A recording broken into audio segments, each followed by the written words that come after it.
welcome to LOA Today. I'm Walt Thiessen. With me today is entrepreneur and Abraham Hicks fan, Louis D'Souza. This is your daily dose of happy. We are so happy you decided to join us today. Anne Marie Young's off doing other things today. We'll be expecting her back next week, but this is kind of like old times, Louis. We get to do it just you and me again, which we haven't done for a while, which is, it's a good thing. It's a good thing when we have the third person. They always seem to bring that extra energy, but this gives me a chance to really probe the mind of the great Louis D'Souza. So you got to be ready for it at this point. I'm not sure we can do it, Walt. Well, it may be a short show. Let's put it that way. But anyway, I actually have a cool announcement to make.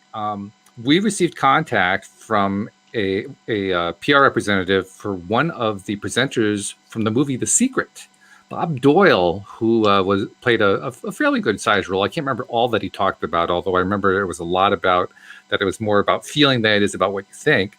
But he was one of the presenters, and he's going to be joining us on the show. Interesting thing, too, the bit of promo piece that I got from his rep tells me that he actually is de-emphasizing the law of attraction these days and what he talks about. Not that it's not important to him or not part of his life, but he has been actively reaching out to an audience that might be a little bit turned off by the whole LOA concept, the woo-woo side of it, and approaching the whole topic strictly from the perspective of what science has to tell us and what's known about how the mind operates and so forth. So it's going to be an interesting opportunity to kind of pick his brain, so to speak, and see how he's approaching it. Because I mean, this is a guy who's studied the subject. He really knows it well. And so how is he turning it around to make it more palatable to those who are a little bit woo-wooed out by the LOA thing? It's going to be interesting to see. I haven't come across many people who have been woo-wooed out by it. I really haven't. It's either they don't know about it or they're really for it. Well, that shows what kind of attractor you are. Very rarely. I mean, you only attract the ones that you want to attract in your life. Yeah. So it shows how good you are at it, is what I'm saying. Have you come across many that are wooed out by it? It depends on what my vibration is. And I mean that quite sincerely. There are times, obviously doing the show, I'm doing a lot of the woo-woo side because it's fun. Let's be perfectly honest. It's a fun topic. But there are also times when I'm in conversation with people who, they're kind of curious about it perhaps, but you can tell the curiosity doesn't go much farther than polite social conversation. So I try to find other ways to bring in the topic without, woo-wooing them to death. And it's a challenge. It's fun. It's an interesting challenge to see, can I bring up topics? Can I bring up concepts in a way that is receptive? Now, obviously, if I'm talking to somebody who's Christian, I can bring up sowing and reaping. That's basically the same thing, so they can easily tap into that. But for someone who's a little bit more secular, a little bit, non-religious and so forth, that's where the challenge gets interesting. So yeah, I guess I do sometimes attract them in. It depends on what my mood is, what I'm interested in at that particular point in time, and what it is I'm willing to actually do to stretch myself, because it's a stretch, It's a mental stretch and it's an emotional stretch and so forth, to see, okay, what can I do to accommodate somebody who thinks about things a little bit differently? It's a good thing. It's good practice. But yeah, I mean, it's definitely whether I want to attract it or not. There's no doubt about that. Great.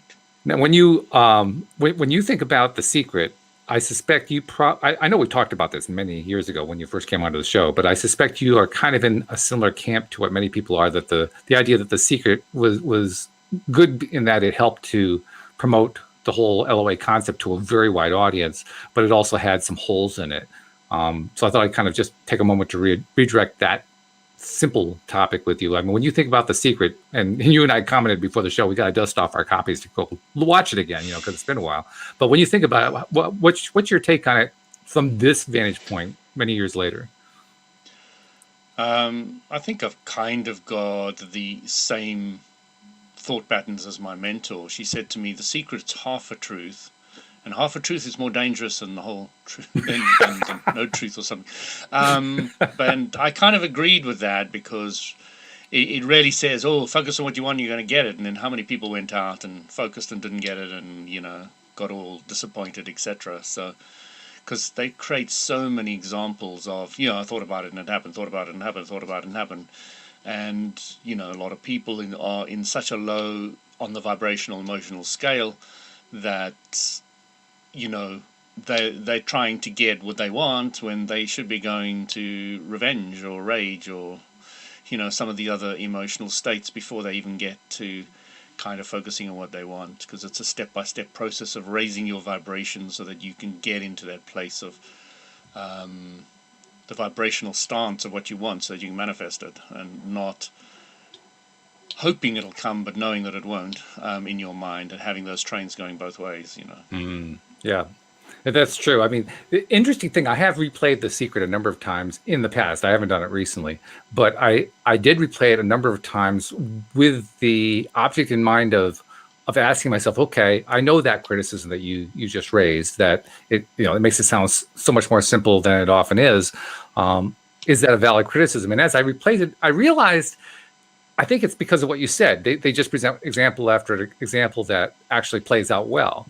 And so it does kind of create a false image in your mind. But when you actually listen to what they said, what they actually said didn't match that at all. There was a lot of conversation and discussion about how, when you're feeling down, when you're feeling out of it and so forth, you're not getting what you want out of life and so forth. So they did touch on the other side. I think that the problem, if you want to call it that, is that they just didn't touch on it as much as some people would have liked. I think that, Abraham Hicks gives you such a rounded take on so many different problems and solve them with the same solution, that you really get a sense of how anybody can do it in any situation in their life, and it really feels real. But then you've got like 7 million hours of audio to listen to. Exactly. So, you can do that. If you're condensing it into an hour, I probably would create something like The Secret. Right, exactly. But then again, there's follow-ups from The Secret, as far as I understand. I haven't looked at them, but and they do go into a little more depth and clarity. So, fair dues. Mm-hmm. Yep. I think also anytime that something is a groundbreaker, and I think we can honestly say both the movie and the book, The Secret, were groundbreakers. They basically opened up a brand new path to the population that had never been opened before. Anytime you have a groundbreaker like that. I wouldn't define them as groundbreakers from the point of view of the information. They got the information from the information, from no. But so groundbreakers from the point of view of the amount of people they reached. Or who the people were. That's the way I look at it. People who had not normally received that kind of information before. Because you're right, there are plenty of teachers in the past who would cover that kind of thing. Yeah. But if you were to kind of take a survey of the people who had really resonated with The Secret, who hadn't really heard about this stuff before, they probably heard of Napoleon Hill. They probably heard of, Tony Robbins. They probably heard of some other people. But they just, it was like one of those things they kind of dismissed. And then they saw The Secret and like, wow. And on top of that, I got a very strong impression that people who were seeing The Secret, and I was one of them, were people who needed to see it at that point in time. In other words, before that, they weren't ready for it. They weren't ready to hear the concepts because, for whatever reason, either they were their life wasn't having the kind of challenge that they were having at that point in time. Previous life hadn't been so bad, or perhaps they had been so immersed in victimhood that they couldn't even possibly receive a message like The Secret had to pass along. So I think what it really comes down to is they're like, 30, 40, 50 million people who could all of a sudden be ready to respond to receive that message. The timing, I think, was perfect in that sense. And a lot of it had to do with when it came out. To me, I'd been into that for quite a while, so it wasn't as perfect from that point of view. It was just interesting to me that this was now reaching a mass audience. That was the interesting part. Exactly. Yeah. But it was more than reaching a mass audience. It was being received by a mass audience. The mass audience could have just, thrown it away. And let's be perfectly honest, a large chunk of that mass audience came from Oprah Winfrey. Because Rhonda Byrne and the other members or some of the other members of the cast of The Secret appeared on her show, first on radio and then later on her TV show. And she has such a huge audience that just turned a whole bunch of people onto it who never would have paid attention, but they paid attention because Oprah did. That's the kind of influence Oprah really has, which shows the power of influencers, by the way. But there were a lot of reasons, obviously, why the whole thing worked. I just think the timing for it was perfect at that particular time. What's also interesting is that when you are I still insist on calling it a groundbreaker because I think they were breaking ground among the population. You're right. The ideas had been around for over a century, really, but they were a groundbreaker in the sense that they broke through to a whole segment of the population that hadn't heard it before. And in that groundbreaking, you're going to make some enemies along the way. I mean, there are going to be some people who are going to be jealous. There's some people who are going to say, oh, well, they should have done it differently. There's always the peanut gallery, and the peanut gallery is large. So there was a lot of peanuts being thrown.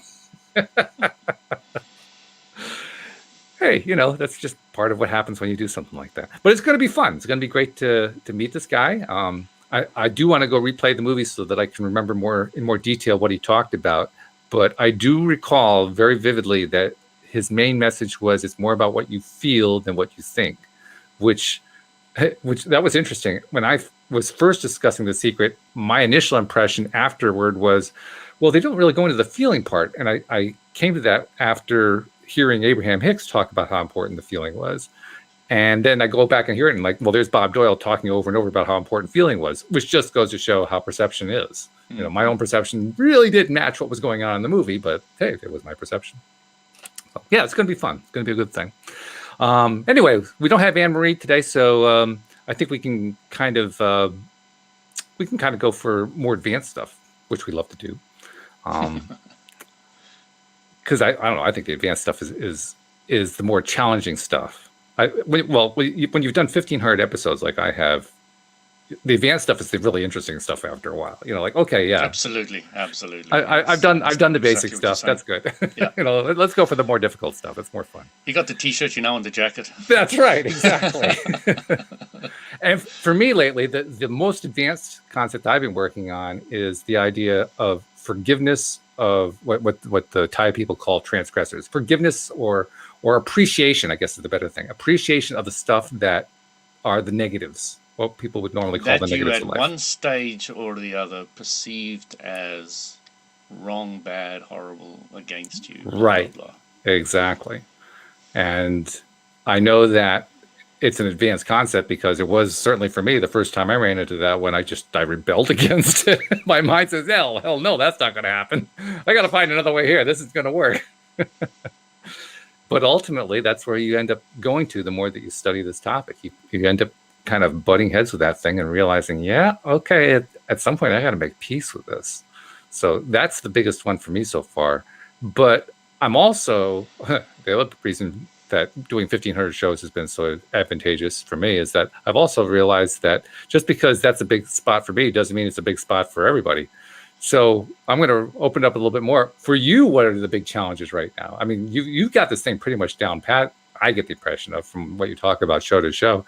But what's the biggest thing for you to kind of deal with these days? I suppose it's step 3, which step 4 says do again and again and again and again and again. Mm-hmm.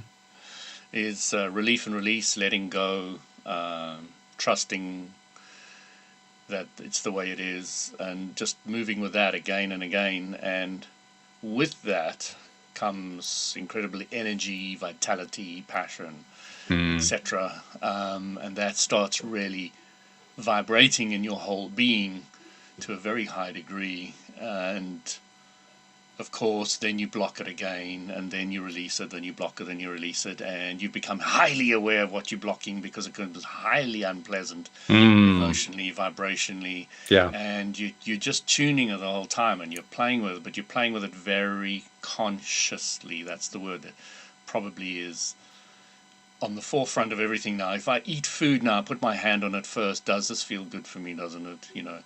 I've gone to all these lengths with water, which I've talked about. I'm now even gone to the level of copper cup. So, I've got this vortex swirling machine now, and it works brilliantly. It aerates the water, keeps it moving, gets rid of any chlorine, gets rid of certain minerals, and then I put it in here, and this cup just really just tastes beautiful. I mean, the drinking out of this is just... Is there anything special about copper that makes you choose the copper cup? Yeah, copper also leaches out unwanted minerals, etc. Okay. All right. Yeah. I didn't know that copper could do that.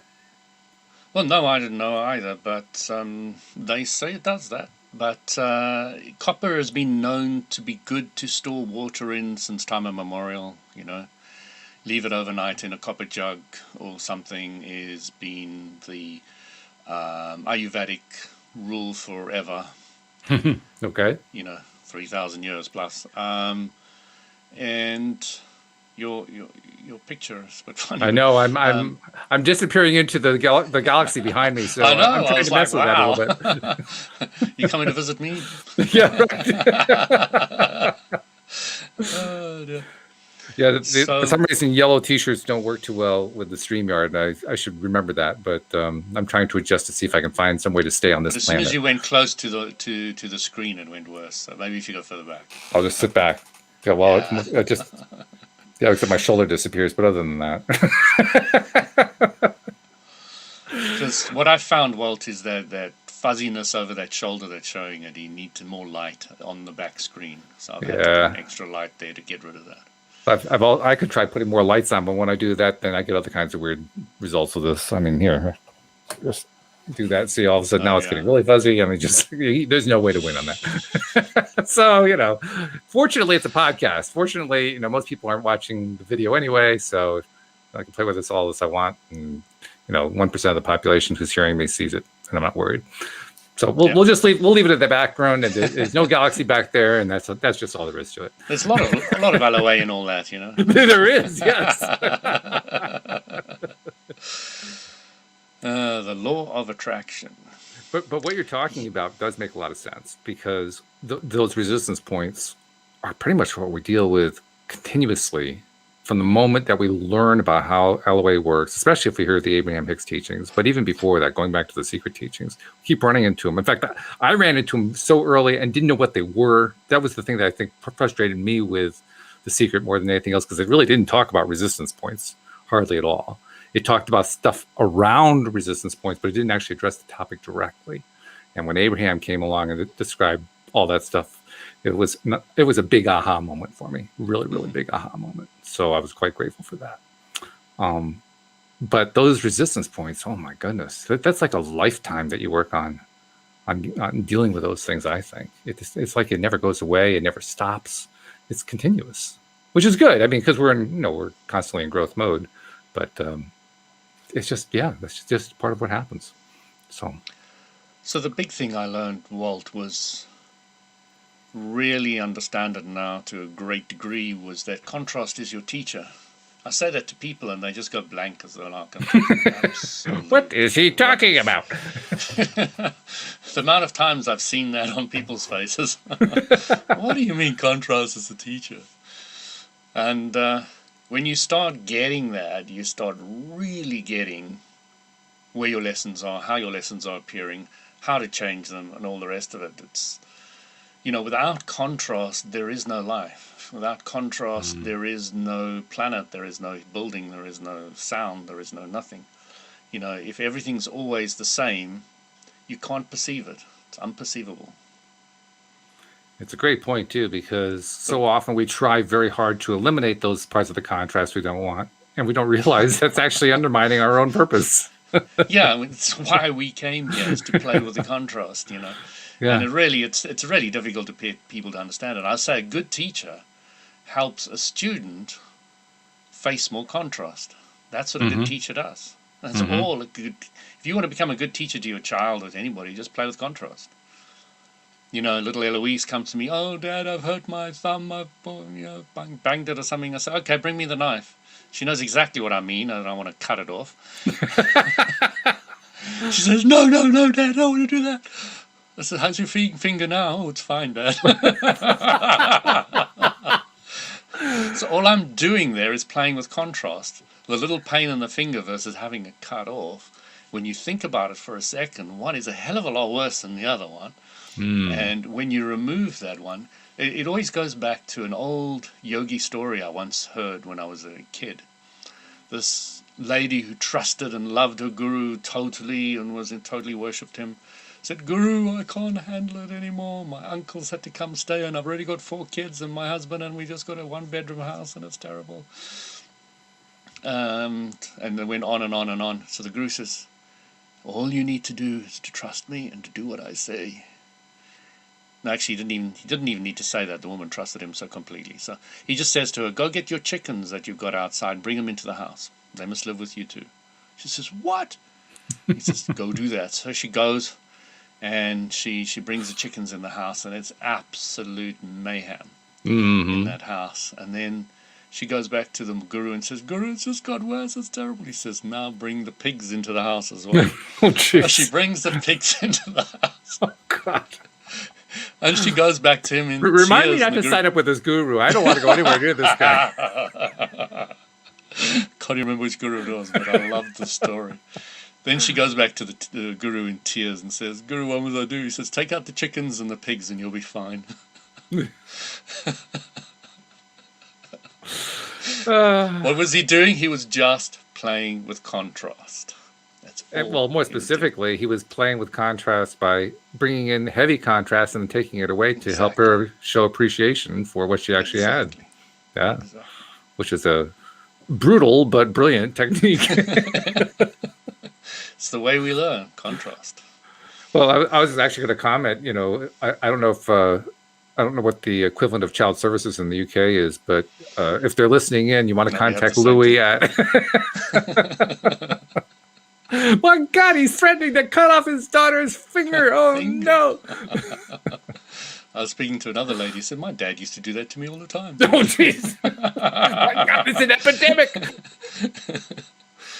But, once you've done it a few times, they know it's not serious, and that you don't actually mean it, and you've never enforced it or done anything, But it's the idea in the head which brings so much relief, the contrast between finger cut off and a little bit of hurt. And it truly works every single time. It's like a miracle. And I don't use it because of that. I use it because I'm fully aware that this is a contrast technique that I'm consciously using. And, of course, I would never bring a knife or anything like that around. It's just making a mind game out of it so that it can become easier for her. And it does. It works quickly, easily. And helps. So, if you've got an aware parent, you can do it. If you've got a guy who runs out and brings out a knife and starts acting as though they're going to chop it off or something, then you've got somebody who's off the deep end. You have a psychotic is what you have, yes.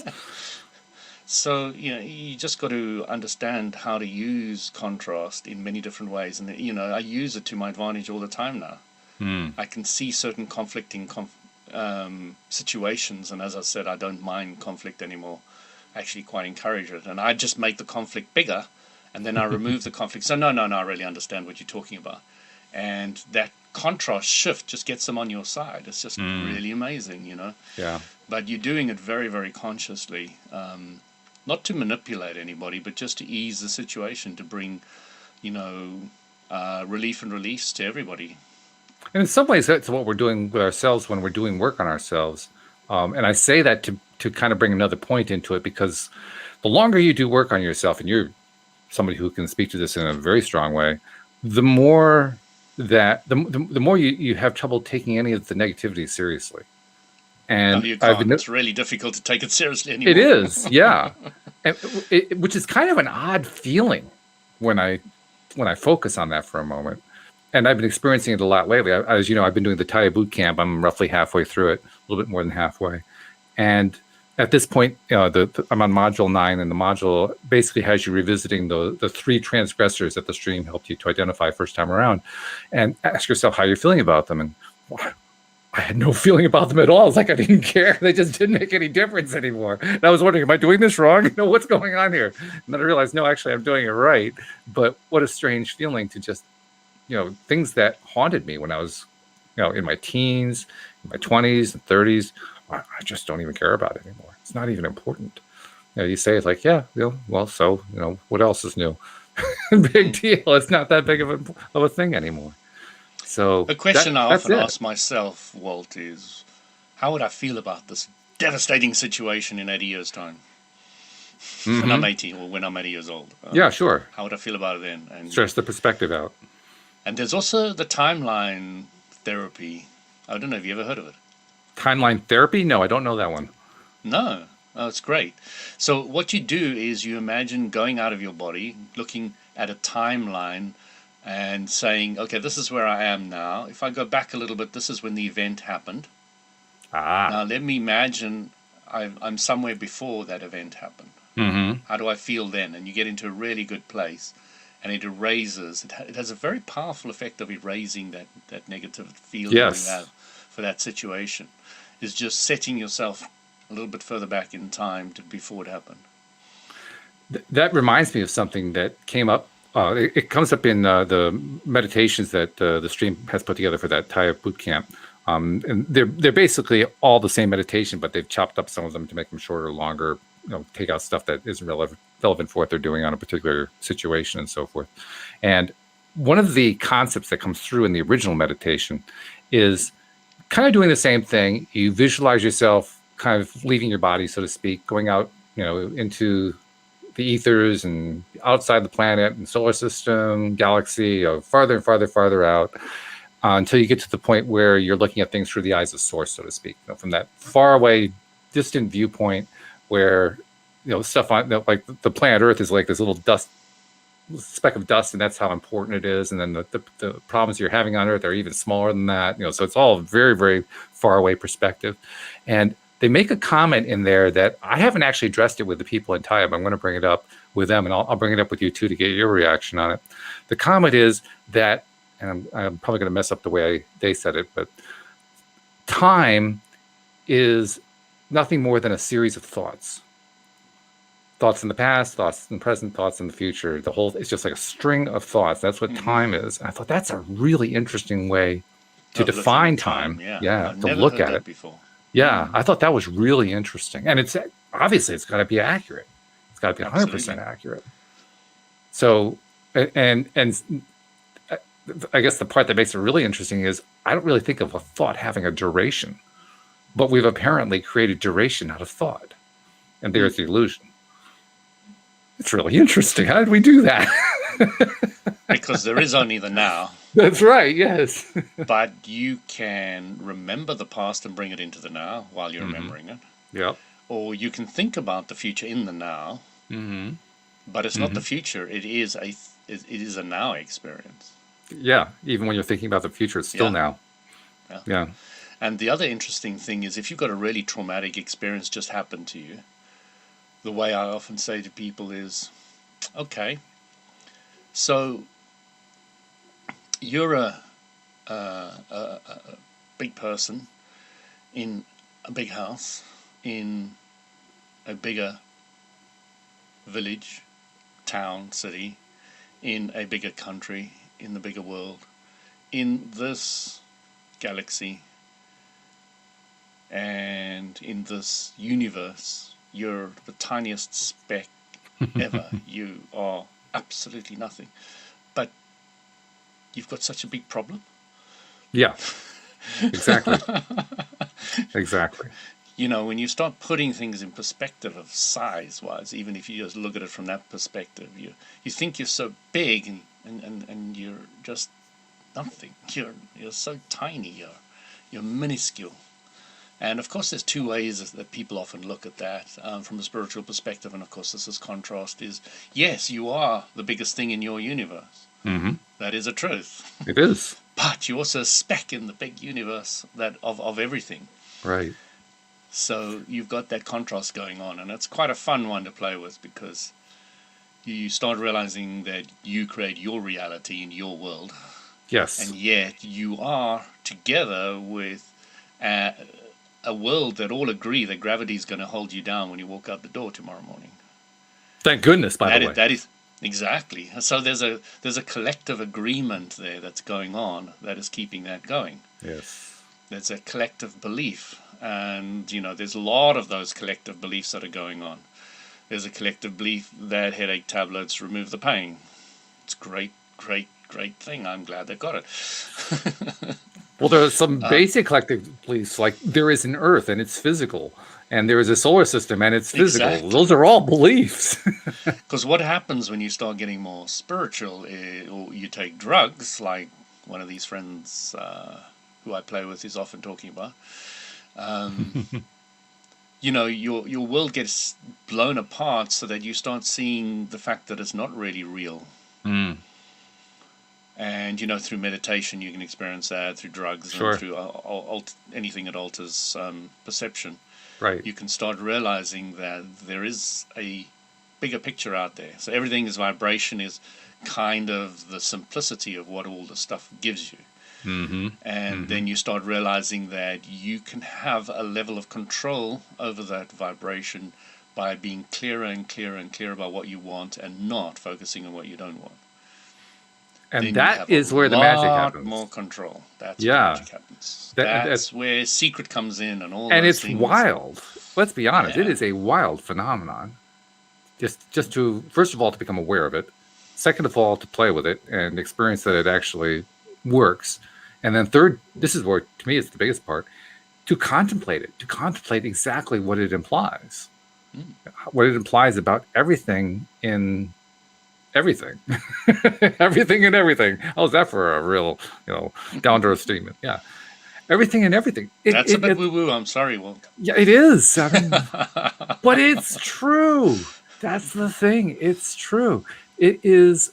I mean, I actually blow my mind sometimes. I don't need a drug for this. I blow my mind just trying to imagine all the different ways that I can imagine that the law of attraction works. And literally my favorite way to envision it now, Abraham talks about vortexes, right? I imagine like pools of energy that just kind of form and stop forming at various places in my life and the lives of others and so forth, all being directed by 7 billion thoughts of just the humans. And that's just the human input, not counting the fact that the rest of the universe also is source energy and also has its own thought patterns going on.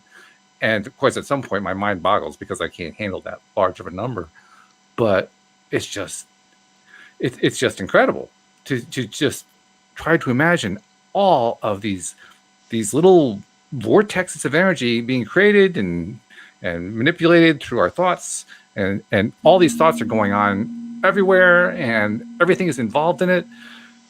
It literally staggers my imagination every time I try to think about it. It just staggers my imagination, but it also makes it a whole lot more sensible. What it being the universe and how life works and so forth, the whole thing starts to make so much more sense. Well, God, you got all those different influences going on with all these different perspectives applying themselves to it. No wonder it's so confusing. No wonder it's so hard to figure out. Well, yeah, of course. You got, an infinite number of perspectives all doing their thing. It's going to be confusing. That's just all that's all there is to it. It's going to be that simple. It's going to be that simple. It's going to be that's simply confusing. It's simply confusing. Yeah. Now there's contrast. That's teaching. There is contrast. That's right. That's big contrast. So that's the part that blows my mind more than anything else. And I spend a lot of time just trying to make sense out of it. And the simplicity is get into a happy place. Get into a happy place. Get into a happy place. Which in itself is mind-blowing. That simplicity handles that complexity. Whew. Whoa. And when you're in a happy place, think about what you want. When you're in a happy place, think about what you want. When you're in a happy place. The one thing I still haven't totally figured out, I mean, I figured it out intellectually, but I haven't totally figured it out within me. And I think this is where the whole concept of blocks and resistances that we were talking about earlier come into it. I haven't figured out why I have such a propensity for focusing on the stuff that I don't like. Not entirely. I mean, yes, intellectually, sure, I get it. But in terms of the experience of it, well, in this lifetime. Good answer. 64 in this lifetime. So 50 odd of them having negativity. How much active vibrations do you think picked up during that time? Oh, well, more than I can count. And now you're bitching that it's taking 7 years or whatever? I'm not bitching about it. I'm just marveling at it. You're marveling that you've still got some negative vibrations hanging in your vortex? No, I'm marveling that I was able to create that many. I mean, damn, I was busy. You had some good teachers. Yeah, really good. Yes. I appreciate every one of them, too. Thank you, guys.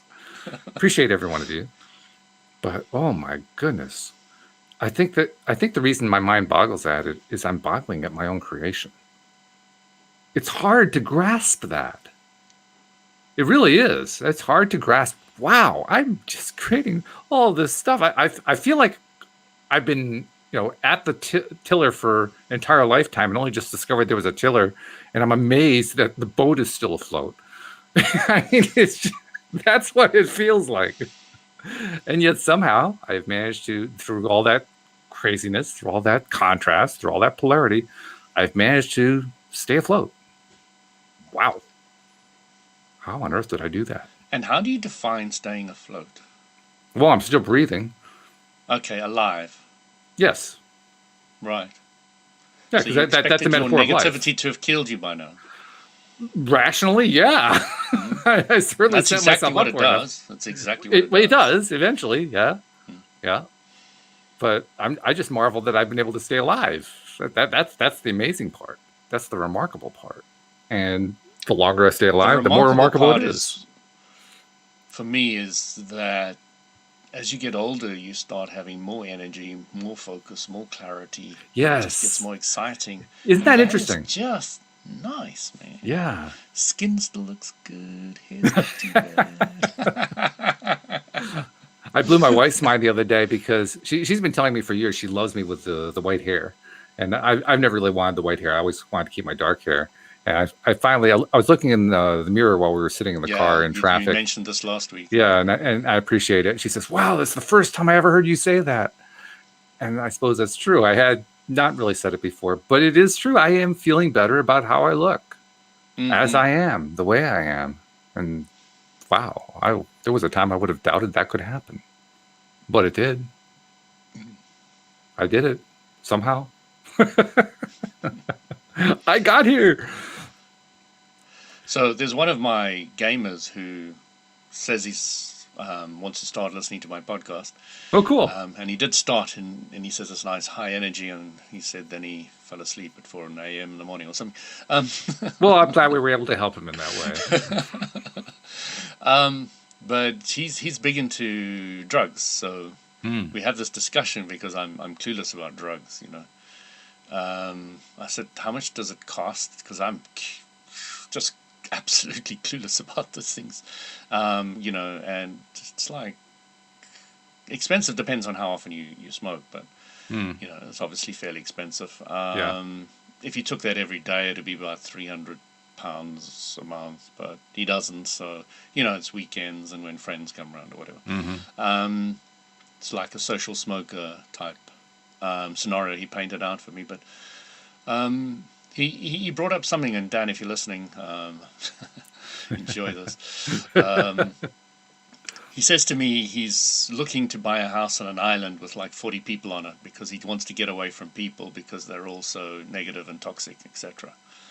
And I said to him, different places, different faces, but you take yourself with you. You're going to find that one toxic person on that island, and you're going to draw him towards you because that's your vibration. That's what you're putting out.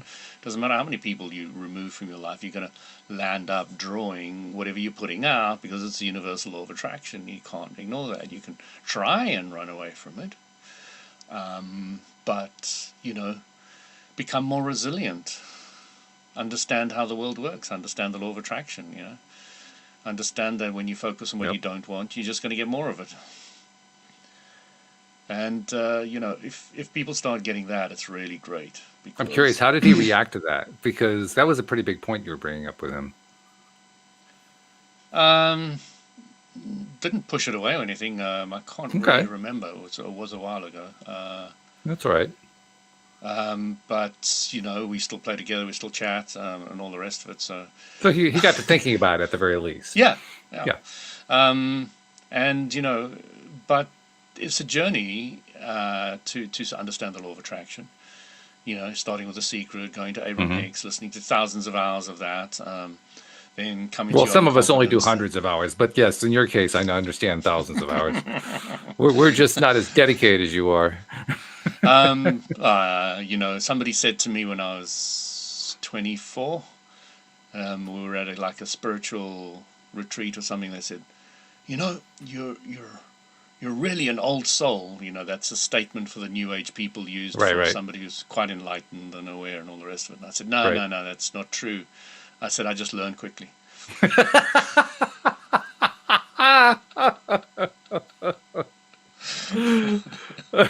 I could just imagine his reaction. Huh?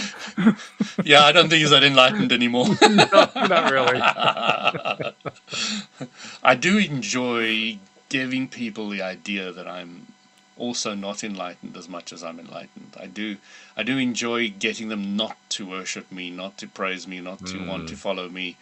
I do enjoy that aspect because I really don't want them to.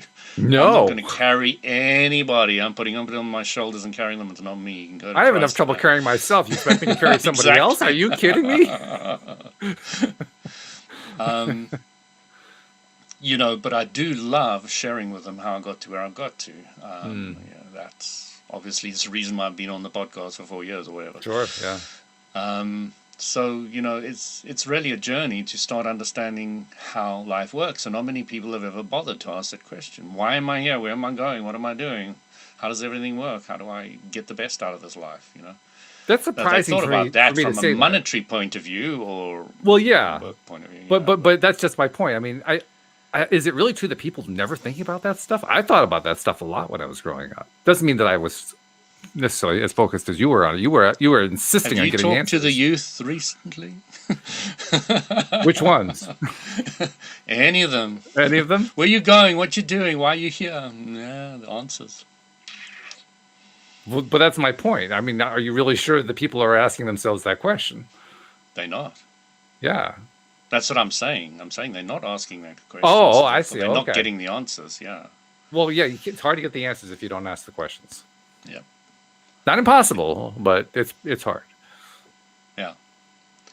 So yeah, it's just a journey, and you can have a lot of fun with it. You know, starting with a pencil, manifesting that. That's what I did initially. That was your first thing? Because I said to myself, what do I have no emotional attachment to getting? Ah, smart man. And then I said, well, if somebody gives me a pencil, I don't care a shit about that. So let me visualize a pencil, and you know, started getting pencils from all over the place. Then I started moving on to things, other things, bigger things, cups, coffees, given meals, etc. And then I moved on to the Jaguar, which took 3 or 4 years. You know, I just started wanting to see a Jaguar because there's none in our area.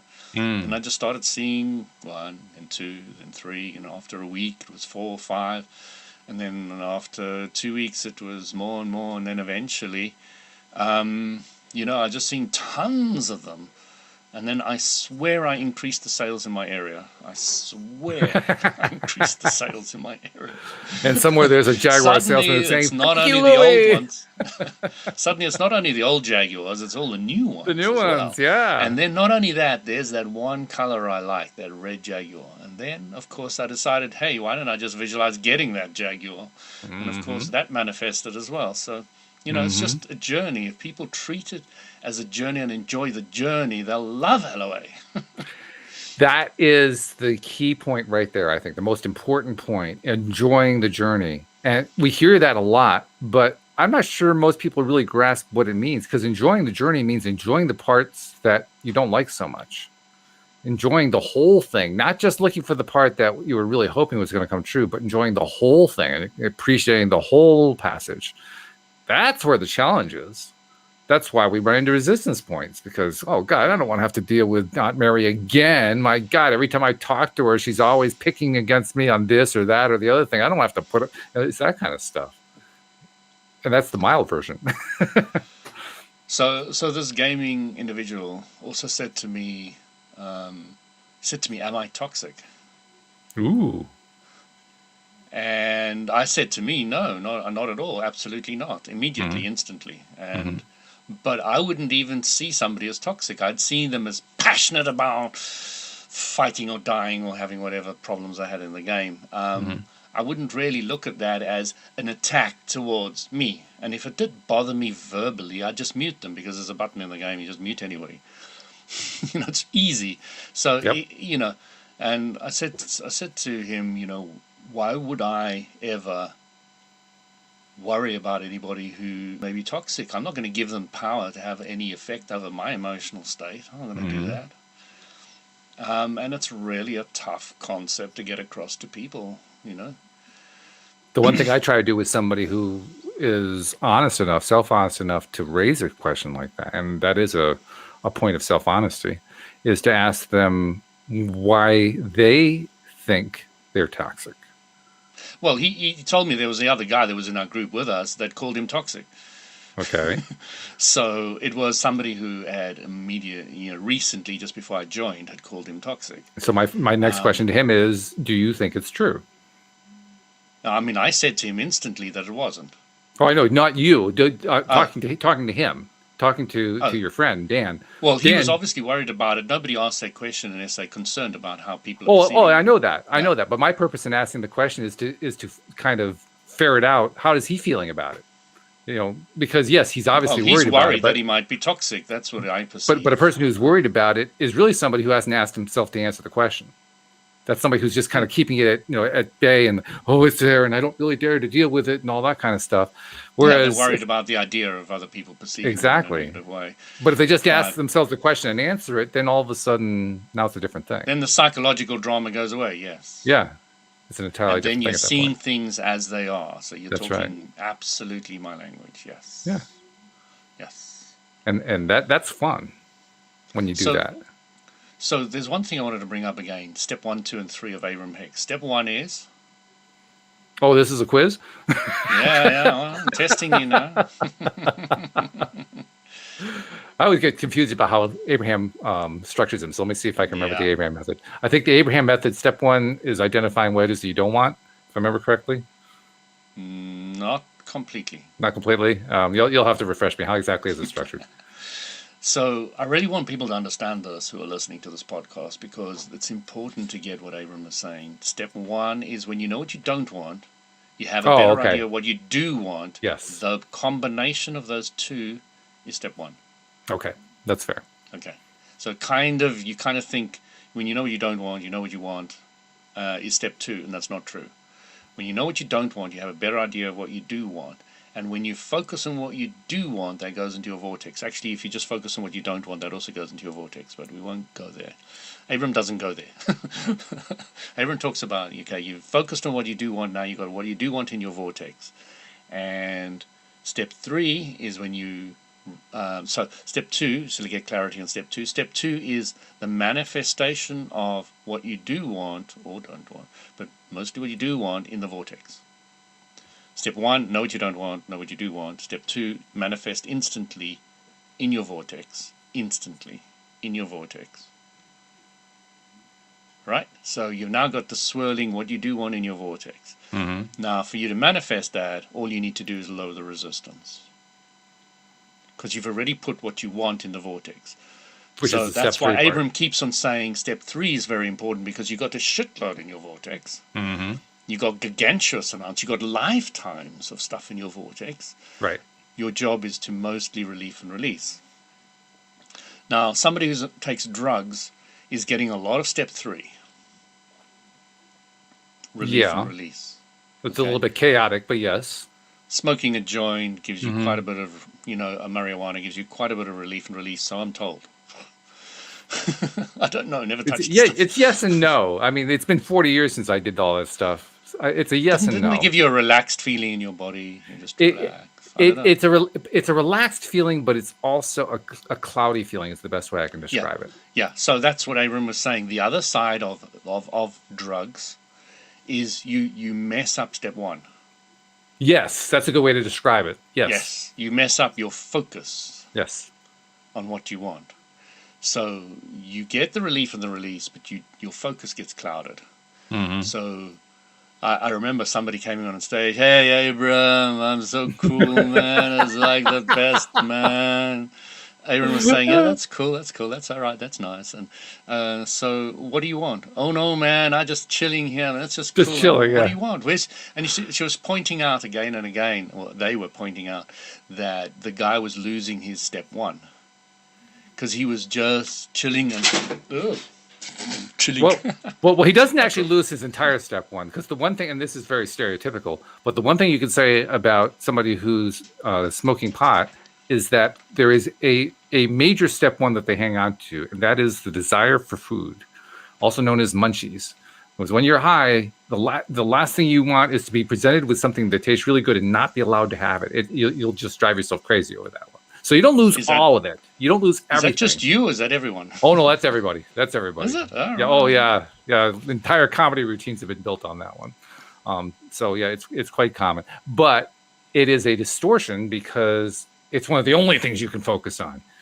In other words, you find yourself not easily being able to focus on what you're choosing to, but rather what your body is responding to. It's less you and more your body, if you know what I mean. Do you ever have kind of psychedelic experiences with Mario? Not so much with marijuana normally. Normally it's one of the psychedelic drugs, the psilocybins or LSD or something like that. Yeah. So what are some of the benefits of it besides? I have never found one. There are a lot of people who will tell you there are a lot of benefits. Our own Debbie G, who does the Friday show with me, likes to go on about the benefits, particularly of psilocybin. And there's a lot of research that's been done to show benefits of psilocybin in terms of helping people to basically break mental cycles, to help them disengage from stuff that they really want to disengage from, so they can reengage with where they want to reengage.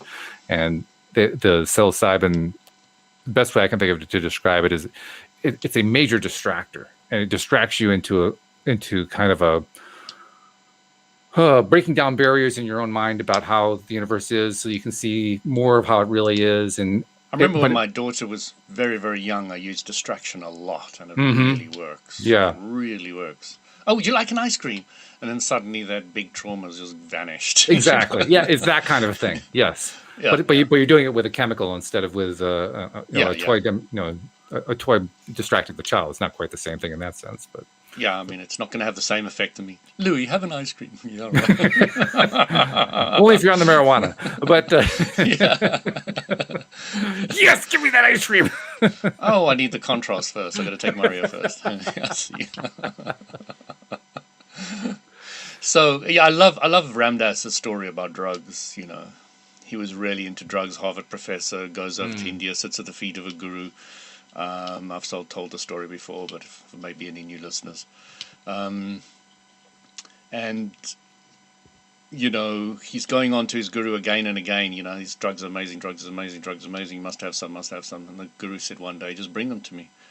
He said, what do you mean them? He said, bring everything to me. So Ramdas brings all his drugs, puts it at the feet of the master. The master takes all of it and has absolutely zero effect on him. Just carries on talking to Ramdas, you know. Right. I just love that story. It just shows you so clearly. Yeah. Personally, I think that the guru was showing off, but nevertheless, it's a valid point. You know, when somebody you want to really teach needs to learn a lesson, and you can use yourself, why not? I think it's very, very valid. It's certainly going to be effective. Gets the point across.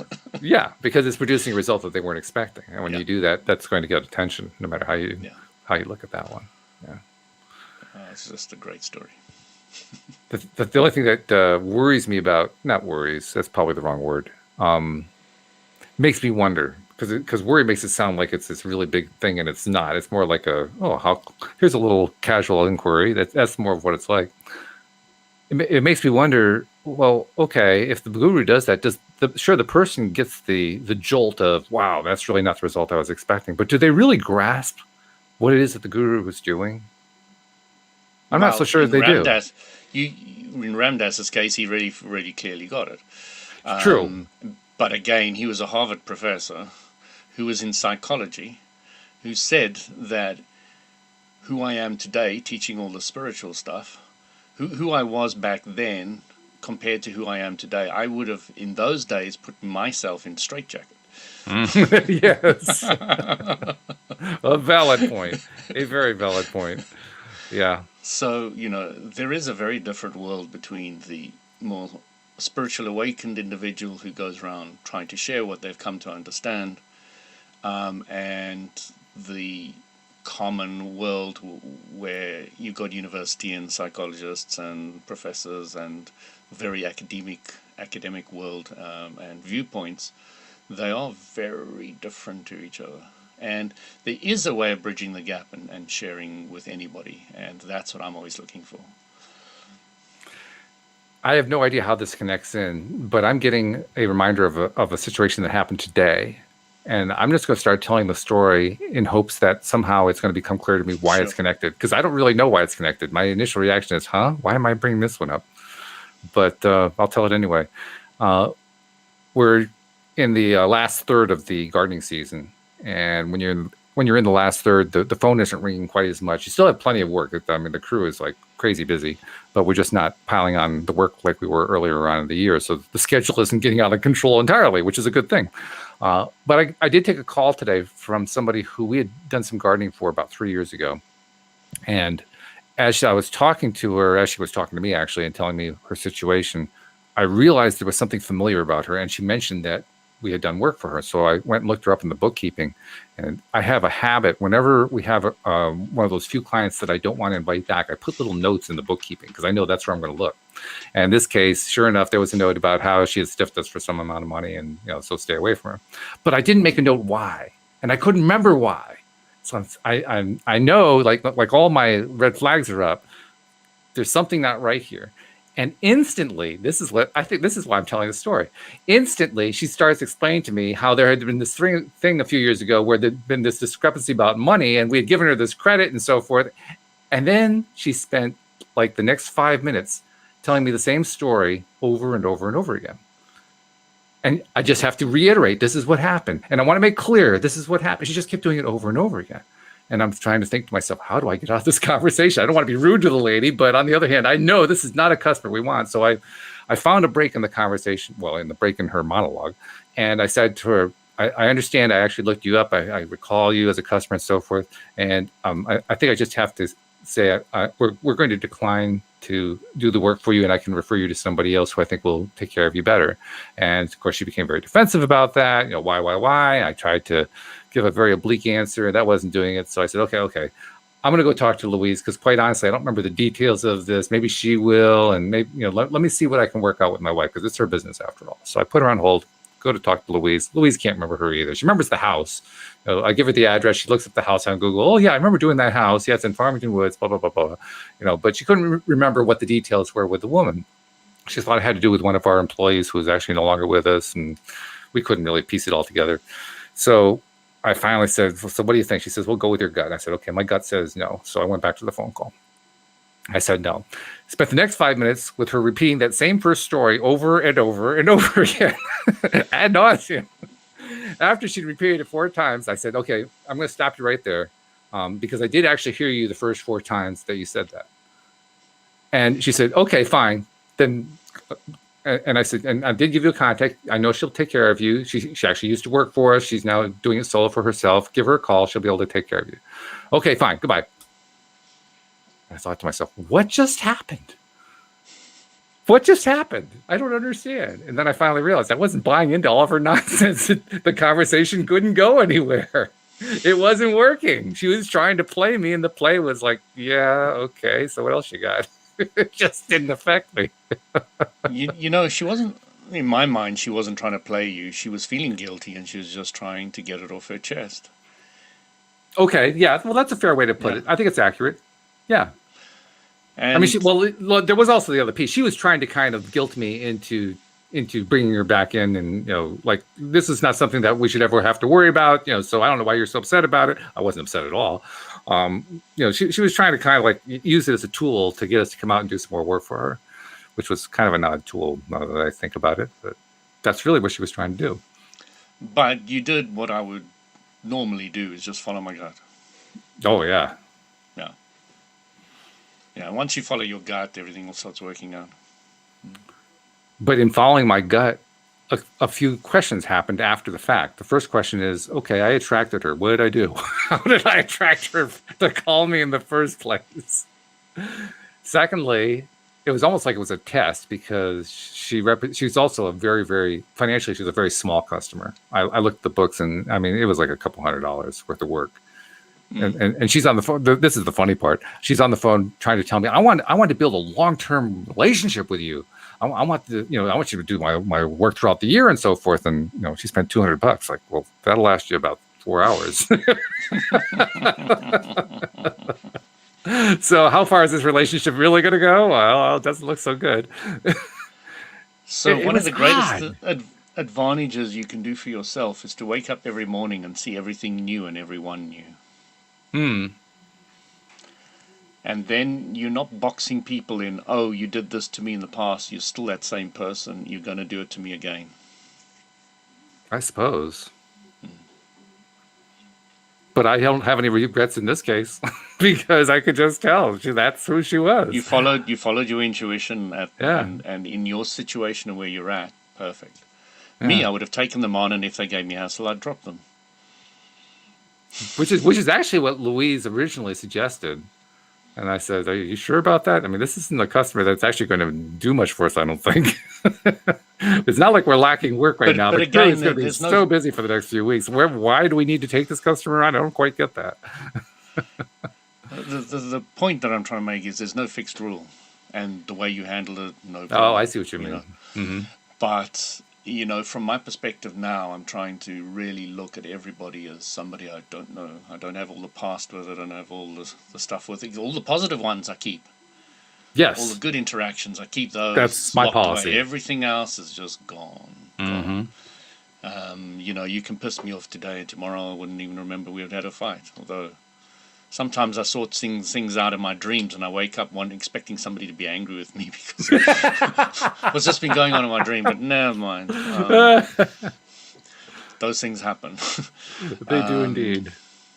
Yeah, there have been times when I've awakened from a dream, and the dream has a strong sense of reality to it, and then you realize you're awake, and there's this jarring feeling, I don't know how else to describe it, of you're readjusting to the reality that we deal with in our waking life. Like, oh no, that was not part of this life. I have to kind of push that one aside, let that one go, bring this other reality back in that I remember from before I went to sleep. It's jarring. It's a jarring process to go through that. It lasts about 3 seconds, but it's a strange one. And I experience that anytime that I have that strong dream experience. So anyway, sorry, I digressed. What were you saying? Yeah, no worries. I think our time's up. Oh, okay. Oh my God, we used up an hour. Yeah, it just vanished flew by. in a blink. How did we do that? I guess we attracted it. Good conversation. Very good conversation. Looking forward to having Anne Marie back next week. That's going to be a lot of fun. Looking forward to having Bob Doyle join us in 2 weeks. That's going to be a lot of fun too. But meantime, this has been very good. So thank you very much. Thank you, live streamers. I didn't pay any attention to the live stream specifically by bringing him up on the show, but Luke saw your comments, and Debbie and so forth. Thank you guys for all your comments. Really appreciate it. Thank you especially to our podcast listeners everywhere. We'll see you all next time here on LOA Today. Goodbye, everybody.